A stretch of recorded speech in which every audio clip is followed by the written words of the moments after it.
The angle of elevation of the top of a hill at the foot of tower. यहाँ पे at the foot की जगह ये book की language है, मेरे हिसाब से from the foot बोलना चाहिए, ठीक है। Of a tower 60 degree and the angle of elevation of the top of the tower from the foot of the hill is 30 degree. If the tower is 20 meter high, find the height of the hill. तो सबसे पहली बात तो हम लोग ये जान ले बच्चों कि जो हिल है उसकी हाइट ज्यादा होगी और टावर की हाइट कम होगी, ये हमारा असम्पशन होगा यहाँ पे। क्योंकि यार पहाड़ या पहाड़ी जो है वो ज्यादा ऊंची होगी और कोई टावर जो होगा मैनमेड स्ट्रक्चर होगा वो कम ऊंचा होगा, ये असम्पशन होना चाहिए। बहुत अच्छा अगर सोर्स होगा क्वेश्चन का तो वो ये भी बता देगा, assume that the hill is much higher than the tower, ऐसा बोलना चाहिए। खैर, तो किसी एक को आप बड़ा बना लीजिए, ये अपनी हिल हो गई, ठीक है, और ये हो गया टावर हो गया, ठीक है। बाद में हम लोगों को लाइन से ही रिप्रेजेंट करना होगा। अब एक एक करके वर्ड्स को पढ़ते हैं। Angle of elevation of the top of the hill from the foot of tower, तो फुट ऑफ टावर ये है FT और टॉप ऑफ हिल ये है, ठीक है, TH। अभी ऐसे नाम दिए दे रहा हूं, फिर ABC जो भी लिख देंगे ये है। तो ये 60 डिग्री है। अब जब बच्चों ये 60 डिग्री है तो मैंने आपको क्या सिखाया है कि हम लोग ऐसा डायग्राम बनाए जिससे कि थोड़ा सा एंगल ट्राइंगल हमारा अच्छा बने, समझ गए। तो जानबूझ के मतलब मैंने ये यहां से ही बना दिया है। अब हम लोग अपना टावर जो है थोड़ा इधर ले आएंगे, पास में ले आएंगे। ये डायग्राम बनाने का तरीका है ताकि अब टावर जो है वो सीधा भी बना सकते हैं आप, ताकि आपको यहां पर 60 डिग्री बनाने को मिले, ठीक है। अब ये देख रहे हैं 60 डिग्री लंबा ट्राइंगल अच्छा सा दिख रहा है यहाँ पर। And the angle of elevation of the top of the tower from the foot of the हिल, अब इसके फुट पे आ गए, इज 30 डिग्री, तो ये एंगल जो है वो 30 डिग्री होगा। तो इधर से हम लोग 30 डिग्री भी थोड़ा लेटा हुआ छोटा सा बनाएंगे, ठीक है।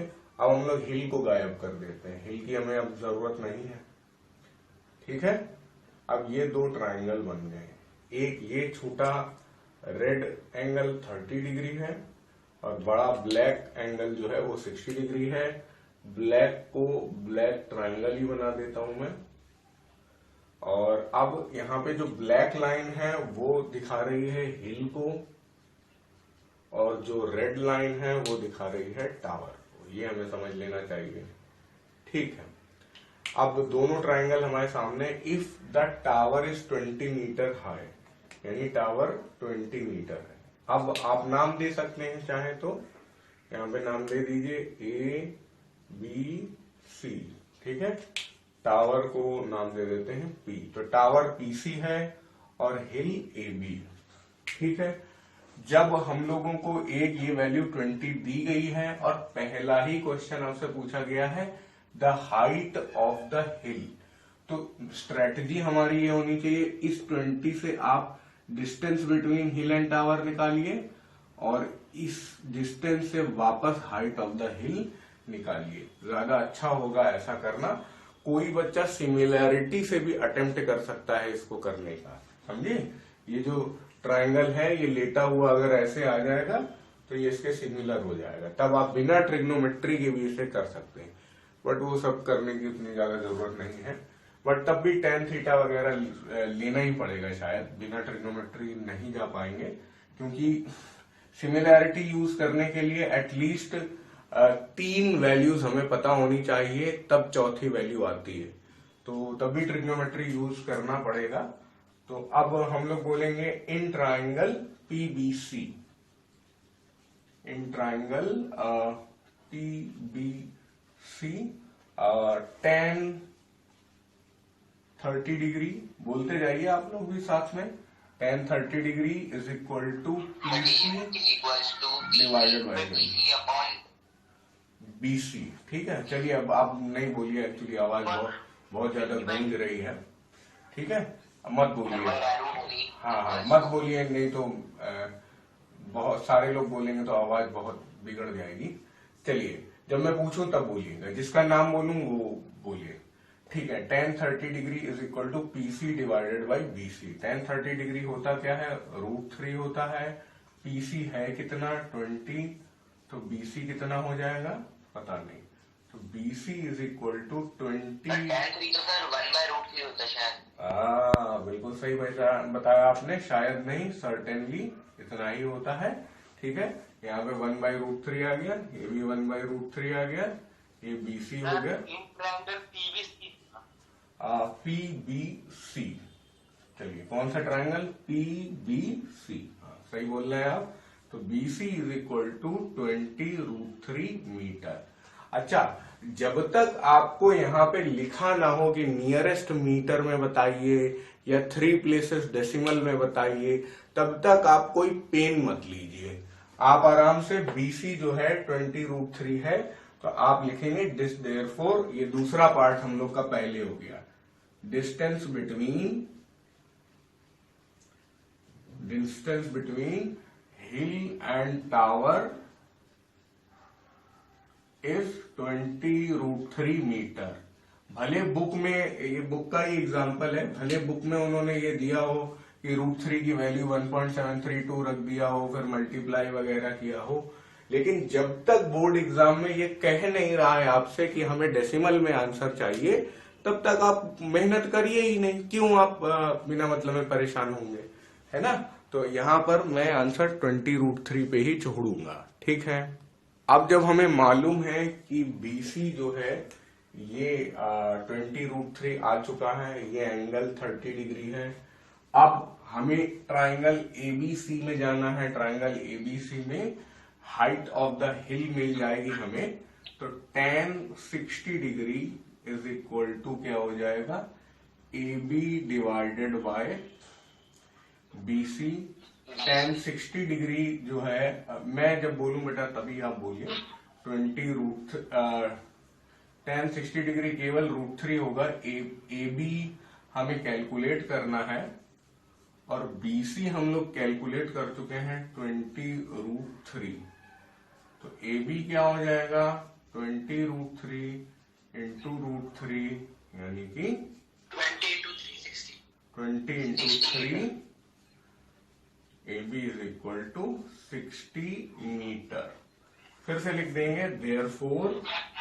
अब पहला पार्ट हुआ है यहाँ पे, ये मतलब क्वेश्चन अरेंजमेंट इस तरह है कि पहले 1 ये निकला जा रहा है, फिर ये निकला जा रहा है, इससे कोई फर्क नहीं पड़ता है। Therefore height of the hill is 60 metre. तो ये इस तरह होना था, तो हो चुका है। एक मिनट, अगले क्वेश्चन में आते हैं। Boy is flying a kite with a string of length 100 metre. The string is tight.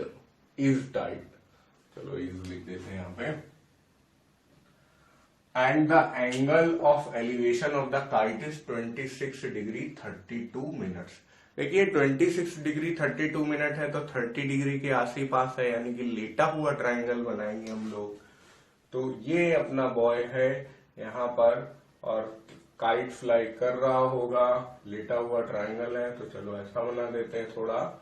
और ये है 26 डिग्री 32 मिनट्स। ठीक है, find the height of the kite above the ground, ऐसा होना चाहिए। तो ये अपनी काइट उड़ रही है, स्क्वायर टाइप में ये काइट उड़ रही होगी। ठीक है, और ये 90 डिग्री, आपसे ये एच पूछा गया है, आपको ये 100 दिया हुआ है। बहुत ही आसान क्वेश्चन है। अब यहाँ पे ignore the height of the boy बोला गया है, तो जहां बॉय है वहीं उसका हेड है, वहीं उसकी आई है, तो यहाँ पर बॉय को हम लोगों को कुछ नहीं कंसिडर करना है। और अगर यहाँ पे नहीं भी दिया होता ignore the height of the boy, और बॉय की हाइट दी भी नहीं है, तब भी हमें ये चीज माननी पड़ती। अच्छा, अब यहाँ पे इस क्वेश्चन में ये दिया नहीं गया था, लेकिन ये मैंने अपनी तरफ से टेबल्स को देखकर किया है। आप गूगल सर्च करके भी देख सकते हैं। आप मेरा विश्वास करिए, एक तो एग्जाम में इस तरह की वैल्यू नहीं आएगी, अगर वैल्यू आती है तो वो लोग ऐसा साइन कॉस या टेन लिखकर आपको देंगे। ऐसा हो सकता है कि वो लोग कॉस दे दें, तो कॉस दे दें तो आप 1 माइनस साइन स्क्वायर थीटा करके कॉस स्क्वायर निकाल लेंगे, फिर कॉस का अंडर रूट निकाल लेंगे, ये सब आप कर सकते हैं। ठीक है, लेकिन ज्यादातर अगर साइन का इस्तेमाल होगा तो यहाँ पे साइन करके वैल्यू वहां पर दी गई होगी। टेबल देखने का झंझट वहां आपको नहीं पालना है। ठीक है, तो मैंने आपको ये सिखाया था कि ज्यादातर चीजों में tan का इस्तेमाल होता है, लेकिन यहाँ पर tan का इस्तेमाल नहीं हो रहा है, यहाँ पे साइन का इस्तेमाल हो रहा है। देखते हैं क्यों। देखिए, ये है हाइट ऑफ द काइट और ये है अपनी स्ट्रिंग यानी पतंग की रस्सी यानी पतंग का धागा। यहाँ पर हम लोग क्या, तो भाई आप लोग क्या क्या बोलते हैं, मैं तो कानपुर का हूं, तो हम लोग क्या पतंग का जो धागा होता है उसको मंझा बोला जाता है, मांझा कुछ लोग बोलते हैं। वहां पे भी यही बोलते हैं ना? हाँ हाँ, ठीक ठीक, हाँ तो मांझा मंझा ये सब बोला जाता है हमारे यहाँ। तो वही स्ट्रिंग लेंथ, और ये भी बोला है कि स्ट्रिंग टाइट है, तो स्ट्रिंग ऐसी नहीं है। वैसे प्रैक्टिकल दुनिया में यही होता है कि चाहे जैसे पतंग उड़ रही हो, वो स्ट्रिंग हमेशा टेढ़ी, मतलब टेढ़ी क्या, कर्व में ही होती है। That is due to gravity, है ना। लेकिन अभी ये मान के चल रहे हैं कि बहुत ज्यादा कर्व नहीं है, आप अपना स्ट्रेट ही मान लीजिए उसको। तो बस देखिए, ये हमें पता है और ये हमें नहीं पता है, लेकिन हमें ये दोनों का रिलेशन रेशियो मालूम है। तो बस हम लोग यही लिखेंगे, sine 26 degree 32 minutes is equal to perpendicular divided by base 100। बस यहीं से अपना क्वेश्चन शुरू होते ही खत्म हो गया। h is equal to h/100, चलो कर लो, अभी एक बार और लिख लें, 0.447 इंटू 100 h। तो अब ये यहां आ जाएगा 44.7 मीटर। Therefore the height, हम लोग ये कह सकते हैं, the height of the kite above the ground is 44.7 metre. बस, अब ये करेक्ट टू 1 डेसिमल प्लेस अपने आप ही आ गया, तो ज्यादा कुछ करना नहीं है यहाँ पे हम लोगों को। This is done. A pole 6 meter high is fixed on the top of a tower। तो अब यहाँ पर पोल छोटी चीज है और टावर शायद बड़ी चीज होगी, और अगर ये आप नहीं भी थोड़ा मिसमैच हो जाता है तो भी कोई प्रॉब्लम नहीं है, लेकिन ये तो पक्का है कि पोल ऊपर है और टावर नीचे है। ठीक है, अब पॉइंट P ले लिया है लेवल ग्राउंड में, कहीं पे कोई पॉइंट P है। ठीक है, the angle of elevation of top of pole observe from point P on ground is 60 degree. तो यार देखिए, ऐसे बनाएंगे तो 60 डिग्री वाला अपना लेटा ट्राइंगल वाला मजा नहीं मिलेगा, तो हम लोग ऐसे बना देंगे। ठीक है, ये हो गया पॉइंट P 60 डिग्री। ठीक है, अब फिर क्या बोल रहा है, P on ground is 60 degree and the angle of depression of point P from the top of tower। तो यहां पे देखिए एंगल ऑफ एलिवेशन दिया है 60 डिग्री, और फिर अगर हम लोग यहां पर आ रहे हैं and the angle of depression of P from the top of tower is 45 degree. एक मिनट, गलती हो रही है यहाँ पर कहीं पे। यहाँ पे कोई विशेष गड़बड़ी नहीं हो रही है। ये जो पॉइंट है दिस इज टॉप ऑफ पोल, और ये जो पॉइंट है this is top of tower, तो हमें कोई कंफ्यूजन नहीं होना चाहिए। और ये पोल है अपना। ठीक है, ठीक है। अब इधर से एंगल ऑफ डिप्रेशन इसी पॉइंट का ले रहे हैं, तो वो 45 डिग्री आ रहा है। अब मैंने आपको क्या सिखाया है, यार जितना बड़ा ये होगा उतना ही बड़ा ये होगा, तब 45 डिग्री बनाने में मजा आएगा। जितना बड़ा ये है उतना ही बड़ा ये हो, तब 45 डिग्री बनाने में मजा आएगा। तो आप क्या करिए, ये यहां कर लीजिए और ऐसे बना दीजिए, और ये लो पोल शायद थोड़ा बड़ा हो जाएगा। ठीक है, ऐसा हो जाएगा। अब आप 45 डिग्री यहां पे बनाएंगे तो थोड़ा सही से दिखाई देगा, है ना। बाकी कोई दिक्कत नहीं है, आप पेंसिल से बना सकते हैं, पेन से बना सकते हैं। थोड़ा बहुत लेटा ट्रायंगल वाला रूल जो है वो अगर थोड़ा बहुत वायलेट भी होता है तो भी कोई दिक्कत नहीं है, क्योंकि टाइम भी हमें देखना है। ठीक है, अब आपको पूछा गया है what is the height of the tower. इस सवाल में आपसे ये भी पूछा जा सकता था what is the height of the pole, है ना। एंड या ये भी पूछा जा सकता था what is the height of the top of the pole from the foot of the tower, यानी कि टोटल हाइट पूछ ली जाती टावर और पोल की, कुछ भी आपसे पूछा जा सकता था। तो पॉइंट पी तो फिक्स है, इसे मान लेते हैं ए, इसे मान लेते हैं बी और इसे मान लेते हैं सी।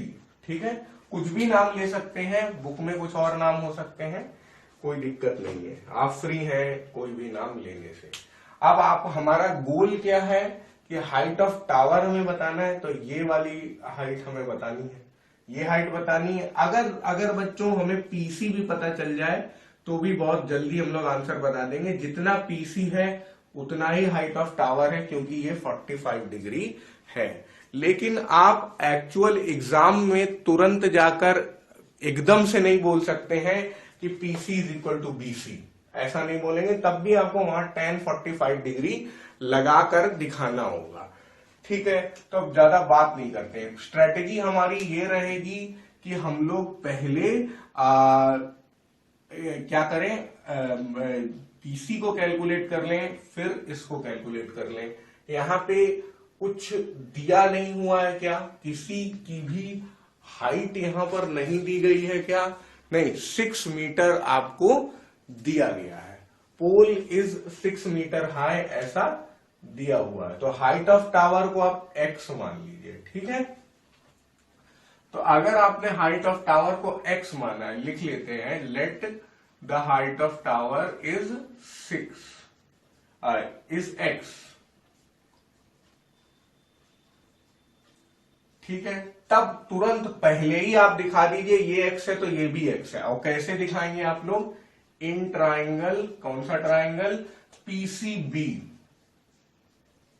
ठीक है, फिजिक्स केमिस्ट्री बायो, इसमें क्या होगा, tan 45 degree is equal to BC upon PC.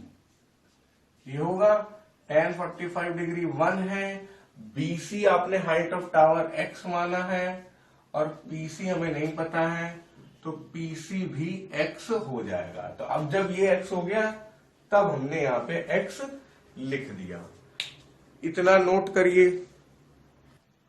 अब आ जाते हैं हम लोग ट्राइंगल एसीपी में।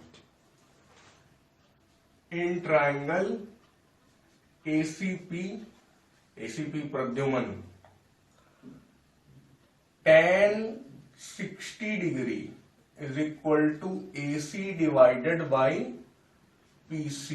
tan 60 डिग्री कितना होता है, √3, और AC हम लोगों ने क्या माना है, 6 प्लस x, PC क्या है, x। ठीक है, तो √3x is equal to 6 plus x। √3 को बोला हम लोगों ने 1.73 ले लो, x कॉमन ले लो, √3 माइनस 1 6। ये समझ में आया, x को यहां बुलाया है। ठीक है, सही चल रहा है बच्चों? Yes sir. हाँ, अब √3 1.73 माइनस 1 है, तो ये क्या हो जाएगा, 0.73x इज इक्वल टू 6। अब यहां से यहां आ जाओ, x is equal to 6 divided by 0.73। अब ये x सॉल्व करना आपका काम है, आप बताइए मुझे जरा। तो 6 डिवाइडेड बाई 0.73, ये तो मैंने कैलकुलेटर से कर लिया है बच्चों की मदद से। x is equal to 8.21 metre.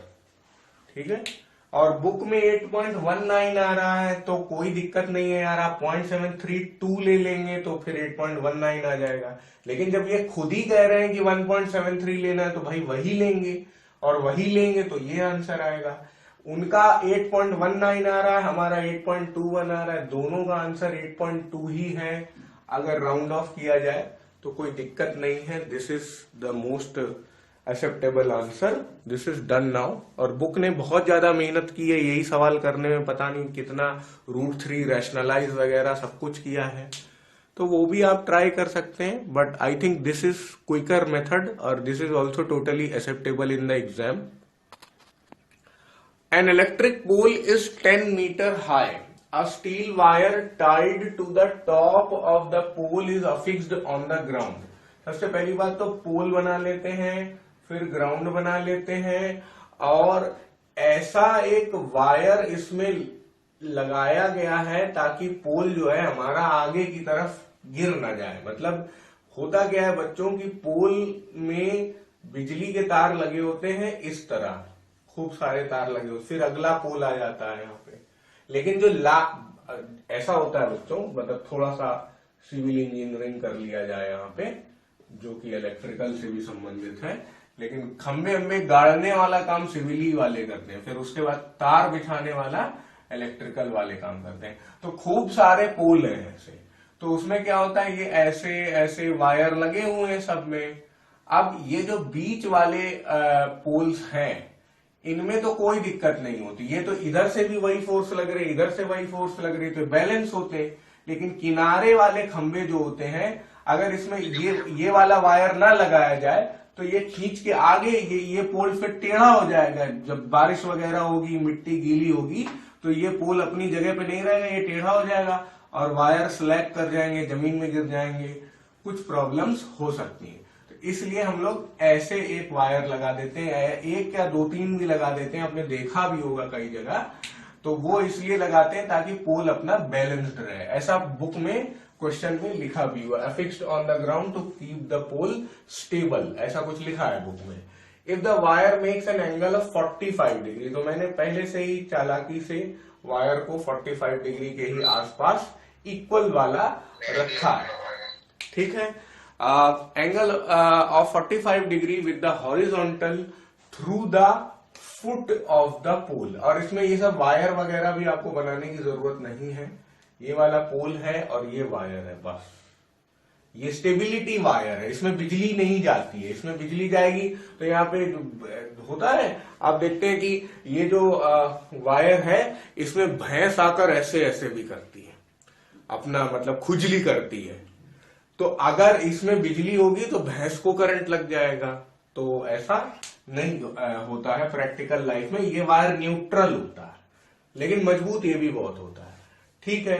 तो angle of 45 degree with the horizontal through the foot of the pole, find the length of the wire. ये वायर लेंथ आपको बतानी है, और इलेक्ट्रिक पोल जो है वो 10 मीटर हाई है। तो होता क्या है बच्चों, आपको जब ये दिया है और ये पूछा गया है, तो हम किस में जाएंगे, साइन कॉस टेन, किस में जाएंगे, हाँ साइन में जाएंगे। अरे देखो यार, जब परपेंडिकुलर दिया हुआ है और हाइपोटेन्यूज पूछा गया है, तो हम किस में जाएंगे, साइन 45 डिग्री में जाएंगे।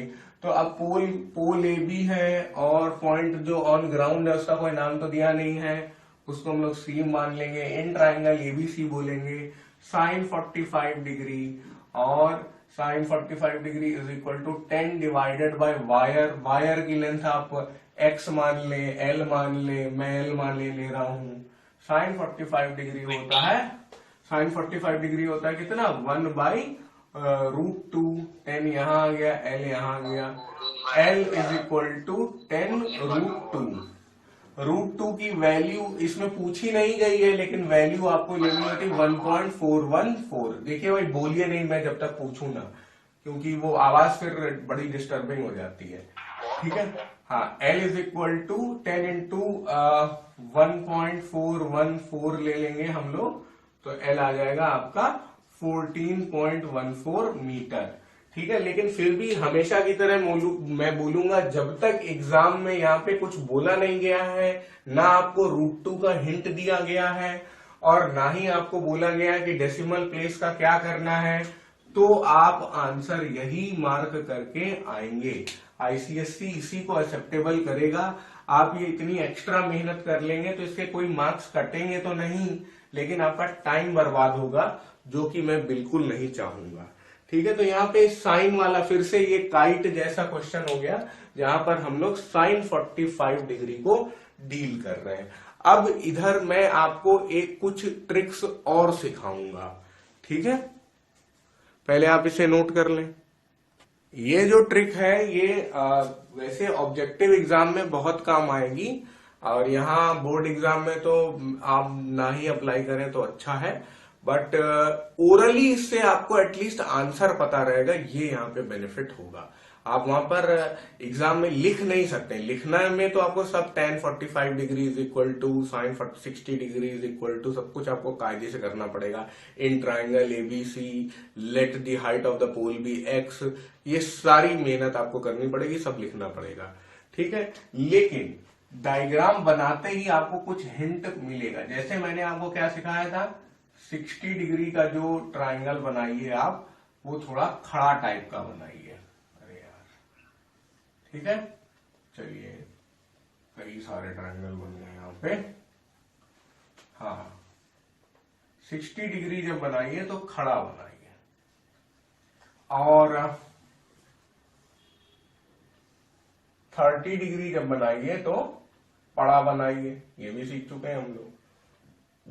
और 45 डिग्री जब बनाइए तो इक्वल बनाइए, ये मैं सिखा ही चुका हूं। तो अब देखिए, अगर बच्चों आपको हाइट h दिया हुआ है, ये जैसे h दिया हुआ है तो ये भी क्या हो जाएगा, h हो जाएगा, ये क्योंकि इक्वल है, ये 45 डिग्री में होगा।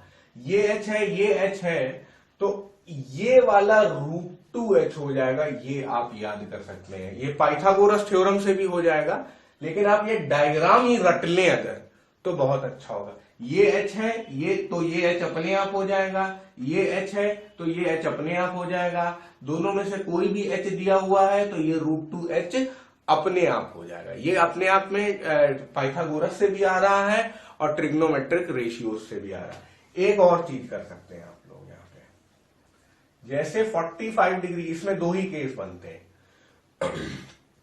ये 45 डिग्री, ये 45 डिग्री। अगर बेटा ये L दिया हुआ है तो इधर आप इसको तुरंत L डिवाइडेड बाई √2 कर दीजिए, L बाय √2। हाँ, ठीक है। यहां h दिया हुआ है तो h मल्टीप्लाइड बाई √2 कर दीजिए, यहां L दिया हुआ है तो ये L डिवाइडेड बाई √2 कर दीजिए। 45 डिग्री में बस यही दो केस बनते हैं, जरा अच्छे से नोट डाउन कर लीजिए। अच्छा, अब यहां पर जो ट्राइंगल 45 डिग्री का हम लोग सीख चुके हैं, उन्हें उठाकर मैं यहां पे रख रहा हूं ताकि थोड़ी सी जगह खाली हो, ठीक है बच्चों। अब इसमें क्या हुआ है, जो चीज पहले से दी हुई है उसको मैं ब्लैक से कर रहा हूं, और जो आपका रिजल्ट है उसको मैं रेड से कर रहा हूं। तो ब्लैक से आपको पहले से ही हाइट दी हुई है, और तो रिजल्ट आपका हो जाएगा √2h। मान लीजिए कि आपको बेस या हाइट दिया हुआ है, तो बेस और या हाइट कुछ भी दिया हो, दोनों बेस और हाइट इक्वल आने वाले हैं, क्योंकि ये 45 डिग्री का ट्रायंगल है। अब उल्टी सिचुएशन है, यहां पे हमें केवल अपनी तरफ से हाइपोटेन्यूज की लेंथ L दी हुई है, तब क्या होगा, हम लोग यहां पर रिजल्ट क्या लेके आएंगे, ये L बाई √2 हो जाएगा, और ये भी L बाई √2 होगा। कैसे ये होगा, sine 45 degree is equal to base, sorry, sine 45 degree is equal to perpendicular upon hypotenuse जब आप करेंगे तो L अपने आप L बाई, यहां पर L ट्रांसलेट हो जाएगा L बाई √2 पे, और L ट्रांसलेट हो जाएगा L बाई √2 पे। चलिए, अब हम लोग इस वाले पे आते हैं। इधर भी मैं थोड़ी कैलकुलेशन करके आपको दिखा दूंगा ताकि ज्यादा आपको समझ में आए। मान लीजिए कि आपको यहां पर दिया हुआ है, ये दिया हुआ है x दिया हुआ है, ठीक है, आपको बेस x दिया हुआ है, तो आपको परपेंडिकुलर निकालना है, तब क्या होगा।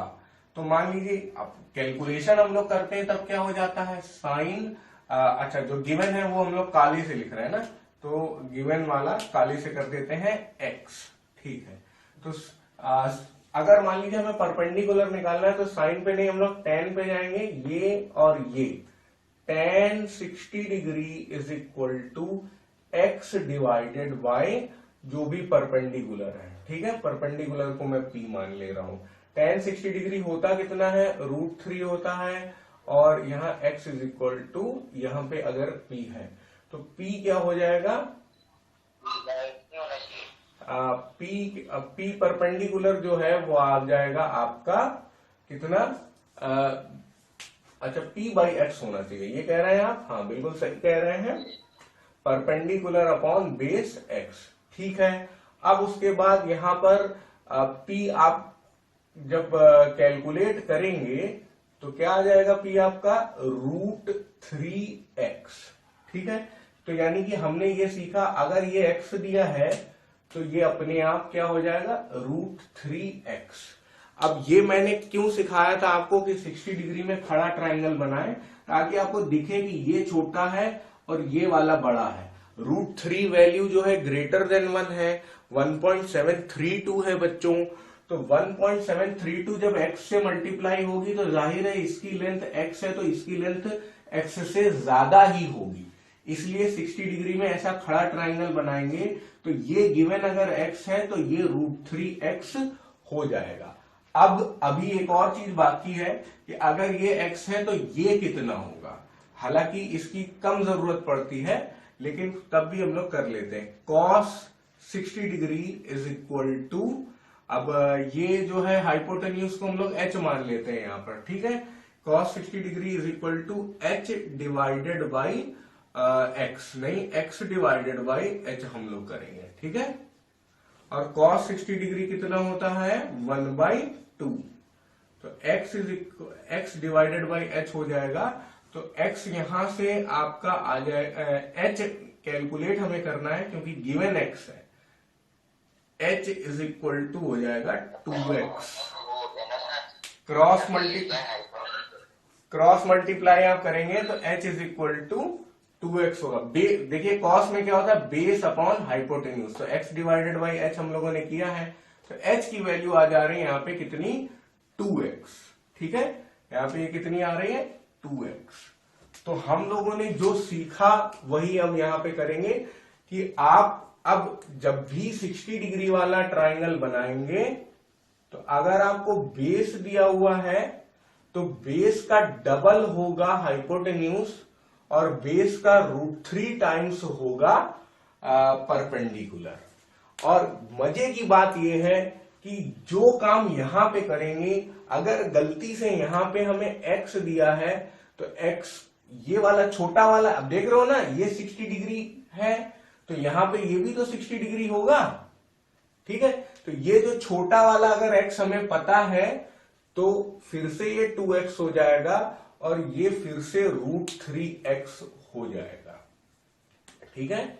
ये फिर से √3x हो जाएगा और ये वाला 2x हो जाएगा। तो अल्टीमेटली चाहे 60 डिग्री वाला ट्राइंगल हो और चाहे 30 डिग्री वाला ट्राइंगल हो, छोटी वाली साइड का डबल होगा हाइपोटेन्यूज और छोटी वाली साइड का √3 टाइम्स होगी बड़ी वाली साइड। ये बात आपको समझ लेनी होगी। चलिए, बच्चों ने ये पूछा है कि भाई जैसे आपने 60 डिग्री वाला करके दिखाया था वैसे आप 30 वाला भी जरा कर लीजिए, कुछ ज्यादा समझ में नहीं आया। तो जैसे मान लो कि हम लोगों को ये √3x और 2x हमें पता ही नहीं था, तो हम लोग इनका नाम क्या दे देंगे, जो नॉर्मल नोटेशन है, ये हो गया h से हाइपोटेन्यूज और ये हो गया b से बेस। तो ना हमें हाइपोटेन्यूज पता है ना हमें बेस पता है, लेकिन हमें परपेंडिकुलर पता है कि वो x है, ठीक है। तो अब हम लोग क्या करेंगे, tan में जाएंगे तो बेस आ जाएगा, tan 30 degree is equal to x divided by base, tan 30 degree होता है 1/√3 और x डिवाइडेड बाई बेस होगा, तो बेस का मल्टीप्लाई 1 से होगा और √3 का मल्टीप्लाई x से होगा, तो बेस की वैल्यू आ गई √3x। यानी कि हम लोग इस रिजल्ट पे आ गए कि अगर हमें x दिया हुआ है तो ये हो जाएगा √3x। फिर उसी तरह अब हम लोग हाइपोटेन्यूज पे आते हैं, ठीक है। हाइपोटेन्यूज के लिए हम लोगों को साइन की जरूरत पड़ेगी, साइन 30 डिग्री पे आएंगे। साइन 30 डिग्री कितना होता है, 1/2 होता है। x डिवाइडेड बाई h ले लेंगे, x डिवाइडेड बाई h ले लेंगे, h मल्टीप्लाइड बाई ये, और ये हो जाएगा 2 मल्टीप्लाइड बाई x। तो h की वैल्यू यहाँ पे क्या आ गई, 2x आ गई। तो हम लोगों ने ये सीखा कि अगर 60 डिग्री वाला ट्राइंगल है या अगर 30 डिग्री वाला ट्राइंगल है, दोनों ही केस में छोटी वाली साइड का डबल होगा हाइपोटेन्यूज और छोटी वाली साइड का √3 टाइम्स होगा बड़ी वाली साइड। तो अल्टीमेटली एक ही डायग्राम है ये, और ये तो एक ही डायग्राम है ना यार। देखो इसी को लिटा के ये ऐसे बना दिया गया है, देखो ये ऐसे लिटा दिया गया है। समझ में आ रहा है आपको? थोड़ा सा और बढ़िया वाला ट्रायंगल लेके दिखाता हूं मैं आपको। देखिए यहां पे क्या किया गया है, जो ये वाला ट्रायंगल है इसे ऐसे लिटा दिया गया है कि नहीं? तो है तो ये दोनों ही ट्रायंगल। तो हम लोगों ने सीखा क्या क्या सीखा, हम लोगों ने जो छोटी वाली साइड है उसका डबल होगा हाइपोटेन्यूज और छोटी वाली साइड का √3 टाइम्स होगा बड़ी वाली साइड। चलिए, तो क्या सीखा हम लोगों ने कि अगर कोई भी ट्रायंगल है चाहे 60 डिग्री हो या 30 डिग्री हो, हमें छोटी साइड ढूंढनी है।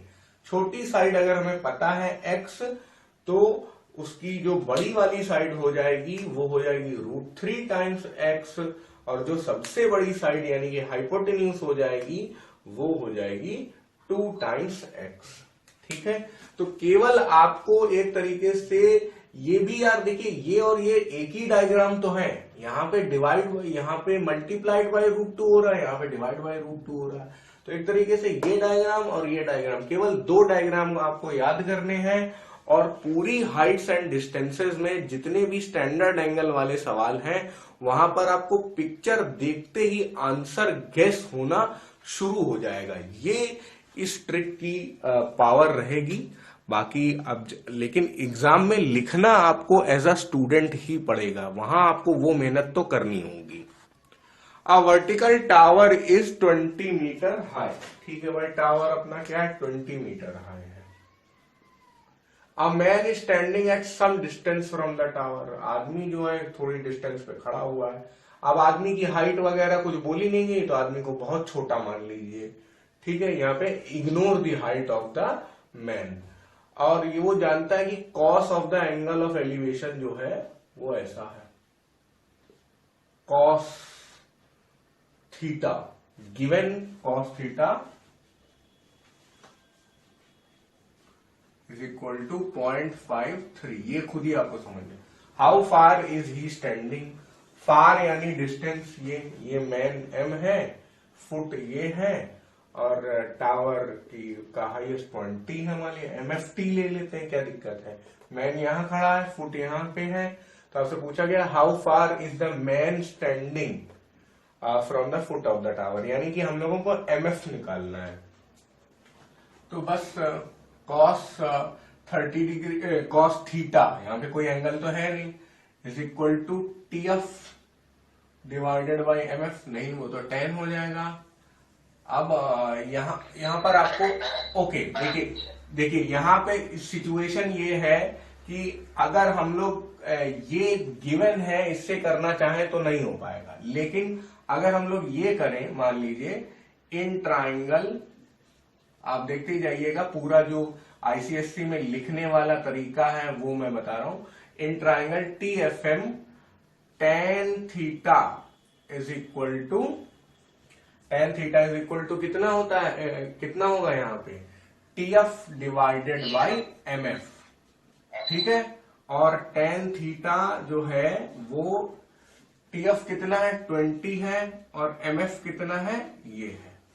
अब समस्या ये आएगी आपको कि दिया कॉस है और निकालना हमें tan है। तो एक तो तरीका, इसीलिए ये 5 नंबर का क्वेश्चन है। अगर यहाँ पे tan दिया होता सीधा सीधा तो हम लोग आराम से क्या कर लेते,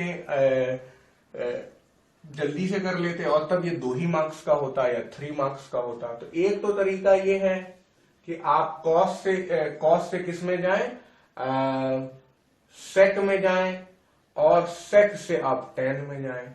एक तरीका ये है कि आप कॉस से साइन में चले जाएं और साइन अपॉन कॉस कर लें, तो मैं साइन वाला करना पसंद करूंगा। सर आप ऐसे भी कर सकते हैं ना कि sine theta by cos theta, तो साइन का आप root of 1 minus cos square theta जा रहा हूँ, वही करने जा रहा हूँ। Sine square cos square theta is equal to 1 और कॉस स्क्वायर थीटा क्या हो जाएगा 0.53 का होल स्क्वायर, ठीक है, और साइन स्क्वायर थीटा वैसे ही बना रहेगा, ठीक है 0.53। अभी फिर एक और तरीका बताऊंगा मैं आपको, ठीक है। फिर ये साइन स्क्वायर थीटा क्या हो जाएगा 1 माइनस 0.53 का होल स्क्वायर, फिर साइन थीटा क्या हो जाएगा इसी का अंडर रूट 1 माइनस 0.53 का होल स्क्वायर का अंडर रूट। अब जरा ये कैलकुलेट करिए आप मेरे लिए, मैं तो काफी कमजोर हूं। वैल्यू जो आ रही है मेरे पास बच्चों के द्वारा वो है 0.84799 8479। तो हम लोग आराम से साइन थीटा को क्या लिख सकते हैं 0.85 लिख देते हैं, ठीक है। अभी भी हमारा काम खत्म नहीं हुआ है। अब देखिए क्या हुआ, हमें कॉस दिया गया था, ठीक है, कॉस से हम लोग इस रास्ते में गए और हम लोगों ने साइन निकाल लिया। अब साइन निकालने के बाद वापस अपने रास्ते में जाएंगे और टेन थीटा की जगह लिख देंगे sine theta divided by cos theta और 20 divided by MF cosine. MF ही हमें निकालना है ना, यही तो निकालना। How far is he standing from the foot of the tower. अब साइन थीटा कॉस थीटा की जगह आप वैल्यू रख दीजिए, साइन थीटा की 0.85 रख दीजिए, कॉस थीटा की 0.53 रख दीजिए। थोड़ी जगह साफ करते हैं, ठीक है। तो अब आगे करना होगा। साइन थीटा की वैल्यू आ गई थी 0.85 और कॉस थीटा की वैल्यू है 0.53 और ये है 20 और ये है एमएफ, यानी कि एमएफ की वैल्यू क्या हो जाएगी 20 मल्टीप्लाइड बाई 53 डिवाइडेड बाई 85। ये इधर चला गया, ऐसे रेसिप्रोकल होके डेसिमल वगैरह सारे हटा दिए मैंने, है ना। तो अब फाइनली बच्चों एमएफ की वैल्यू जो आ जाएगी वो आ जाएगी 12.47, जैसा बच्चे मुझे बता रहे हैं यहाँ पर 12.47 और आप राउंड ऑफ करके लिख दीजिएगा MF is equal to 12.5 metre. अब आप ये बात अप्रिशिएट कर पा रहे होंगे कि हाँ यार 5 नंबर का आया था तो कुछ समस्या तो यहाँ पर थी, इसीलिए ये ऐसा आया था, ठीक है। चलिए अब इस क्वेश्चन में आपको क्या दिया हुआ देख लेते हैं। काफी बड़ा क्वेश्चन है और डायग्राम भी आपको पहले से दे दिया गया है, आईसीएसपी 2013 में आया हुआ है। In the given figure from the top of a building A B, ये रही अपनी बिल्डिंग। एग्जाम में अच्छा होगा कि आप ये सब लिख भी दे तो थोड़ा और जल्दी आपको समझ में आएगा और एक डायग्राम आपको वहां कॉपी करना पड़ेगा, ठीक है।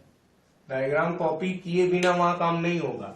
ए B is equal to 60 metre, तो ए बी क्या है 60 मीटर है। And the angle of depression of the top and bottom of a vertical lamp post C D, ये है lamp post, are observe to be 30 degree and 60 degree. Find the horizontal distance between AB and CD and find the height of the lamp post। तो देखिए पहले आप ये समझिए कि building के टॉप पे जाके एक बंदा पॉइंट ए पे बैठ गया, फिर पॉइंट ए से उसने टॉप को ऑब्जर्व किया, top of the lamp post को ऑब्जर्व किया, यानी पॉइंट डी को ऑब्जर्व किया, तो आया क्या 30 डिग्री। फिर उसके बाद उसने क्या किया, bottom of the lamp post यानी कि पॉइंट सी को ऑब्जर्व किया, तो एंगल बढ़ गया और एंगल आया कितना 60 डिग्री। अब हमें क्या करना है, ये कैलकुलेट करना है और हमें ये कैलकुलेट करना है। आपको आराम से क्वेश्चन में दिया भी हुआ है horizontal distance between A B and C D, तो तो क्या होगा हॉरिजॉन्टल डिस्टेंस, यही होगा। अब इस तरह के क्वेश्चन में आप क्या करिए कि पहले इसको कनेक्ट कर लीजिए तो थोड़ा फायदा हो सकता है। दूसरी बात क्या है, ये 30 डिग्री है तो ये भी 30 डिग्री होगा कि नहीं होगा, क्यों होगा बोलिए, अल्टरनेट एंगल्स। जब ये डबल एंगल 60 डिग्री है तो ये भी डबल एंगल क्या हो जाएगा, 60 डिग्री हो जाएगा। अब बस एक बात तो हम लोग तुरंत निकाल लेंगे, ये पूरी हाइट ऑफ द बिल्डिंग जो है वो 60 डिग्री 60 मीटर आपको दिया हुआ है। अरे यार ये 60 मीटर है तो ये हमें कैलकुलेट करना है, क्या लगेगा, साइन कॉस टेन क्या लगेगा इन ट्राइंगल एबीसी,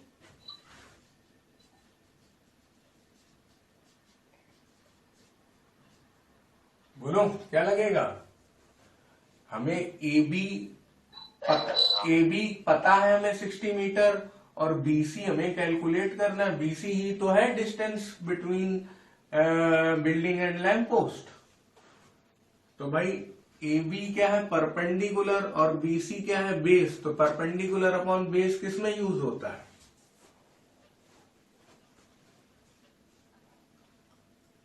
tan 60 डिग्री। तो tan 60, हाँ tan 60 डिग्री क्या हो जाएगा, √3। ए बी भी हमें पता है, 60 पता है, और बीसी हमें नहीं मालूम। तो अब बीसी इज इक्वल टू क्या हो जाएगा, 60 डिवाइडेड बाई √3। घबराना नहीं है हमें, यहाँ पे √3, यहाँ पे √3। तो क्या हो जाएगा 60 √3 डिवाइडेड बाई √3 इंटू √3 3 हो जाएगा, 3 कैंसिल कर देगा तो ये हो जाएगा 20 √3 मीटर। तो पहला यही आ गया, horizontal distance between A B and C D 20 √3 metre. ठीक है, तो फर्स्ट पार्ट हम लोगों ने निपटा दिया। लिख देते हैं यहाँ पे, this is the horizontal distance जिसकी बात आप कर रहे हैं, horizontal distance between A B and C D. Exam में यार ये ऐसा शॉर्ट हैंड आप मत लिख के आइएगा, मार्क्स जरूर कट जाएंगे तब। अब बच्चों सेकंड पार्ट करने के लिए हमें क्या करना पड़ेगा, हाइट ऑफ लैंप पोस्ट निकालना है। तो देखिए इधर से इधर अगर चले जाएं और हम लोग किसी तरह ये जो पार्ट है इसको कैलकुलेट कर लें, इसको कैलकुलेट कर लें और फिर उसे 60 मीटर से माइनस कर लें तो ये पॉइंट, ये डिस्टेंस आ जाएगी, और ये डिस्टेंस जो है वही अपनी लैंप पोस्ट की हाइट के बराबर है। तो इस पॉइंट को हम लोग मान लेते हैं, अपने ए बी सी डी सब हो चुके हैं, तो इस नए पॉइंट को अपनी तरफ से हम लोग ई मान लेते हैं। ठीक है, ये आप एग्जाम में डायग्राम कॉपी करके आना पड़ेगा, आपको फिर से डायग्राम बनाना पड़ेगा। बिना डायग्राम बनाए आप सॉल्व करेंगे, पक्का आपके नंबर काट लिए जाएंगे वहां पर। हाइट ऑफ लैंप पोस्ट की बात अब हो रही है, तो हम लोग ये लिख रहे हैं कि A B is equal to A E plus E B. ठीक है, also E B is equal to C D. C D is the height of the lamp post. तो अगर हम लोग ई बी निकाल लें तो सी डी अपने आप निकल के आ जाएगा। ठीक है, ये स्ट्रेटजी रहेगी। अब ए हम लोग निकालेंगे कैसे, इस वाले ट्राइंगल से 30 डिग्री हमें मालूम है, और ये भी बात है कि जितना बड़ा बीसी है उतना ही बड़ा ईडी है। ED is equal to BC is equal to, अभी बीसी हम लोग निकाल के बैठे हैं यहां से 20 √3 मीटर। ठीक है, जैसे यहां पे या ये भी आप लिख सकते हैं, ये सब इतना ना लिखें, आप ये लिख सकते हैं B C D E is a rectangle. Rectangle लिखना बच्चों, वहां पे स्क्वायर मत लिख देना, स्क्वायर लिखोगे नंबर कट जाएंगे। कुछ पता थोड़ी ना कौन कितना बड़ा है, वो भले स्क्वायर जैसा दिख रहा है लेकिन वो स्क्वायर जरूरी नहीं है कि है, लेकिन रेक्टेंगल आप बोलेंगे तो सेफ रहेंगे। तब ये E B is equal to C D, इसका भी यही रीजन है, और E D is equal to B C, इसका भी यही रीजन है। अब ऐसा करने के बाद हम लोग क्या करें, इन ट्राइंगल, अच्छा ये थोड़ा सा ऐसे कर देता हूं मैं, इन ट्राइंगल एईडी। एईडी में क्या है, tan 30 degree is equal to AE divided by ED. यानी कि 30 डिग्री वाला ट्राइंगल लें तो एई डिवाइडेड बाई ईडी होगा। tan 30 डिग्री होता है 1/√3। हमने ये सीखा है कि ED is equal to BC is equal to 20√3 metre है, तो यहां पे 20√3 लिख देंगे। एई यहां पे है, √3 कैंसिल हो जाएगा, एई इज इक्वल टू 20 मीटर आ गया। ठीक है बच्चों, सही चल रहा है। अब एई 20 आ गया, यानी कि ये 20 आ गया, इतना 20 आ गया। अब यहां चले जाएंगे हम लोग, A B is equal to AE plus EB, और EB is equal to CD है, यानी कि लैंप पोस्ट की हाइट है। ए बी की जगह 60 रखो, ये तो गिवन ही था। एई की जगह 20 रखो और ईबी की जगह सीडी रखो, तो बस CD is equal to 40 metre आ जाएगा। सीडी क्या है, height of the lamp post. तो बस सेकंड पार्ट भी अब हम लोगों ने यहां पे कर लिया है। This is the height of lamp post.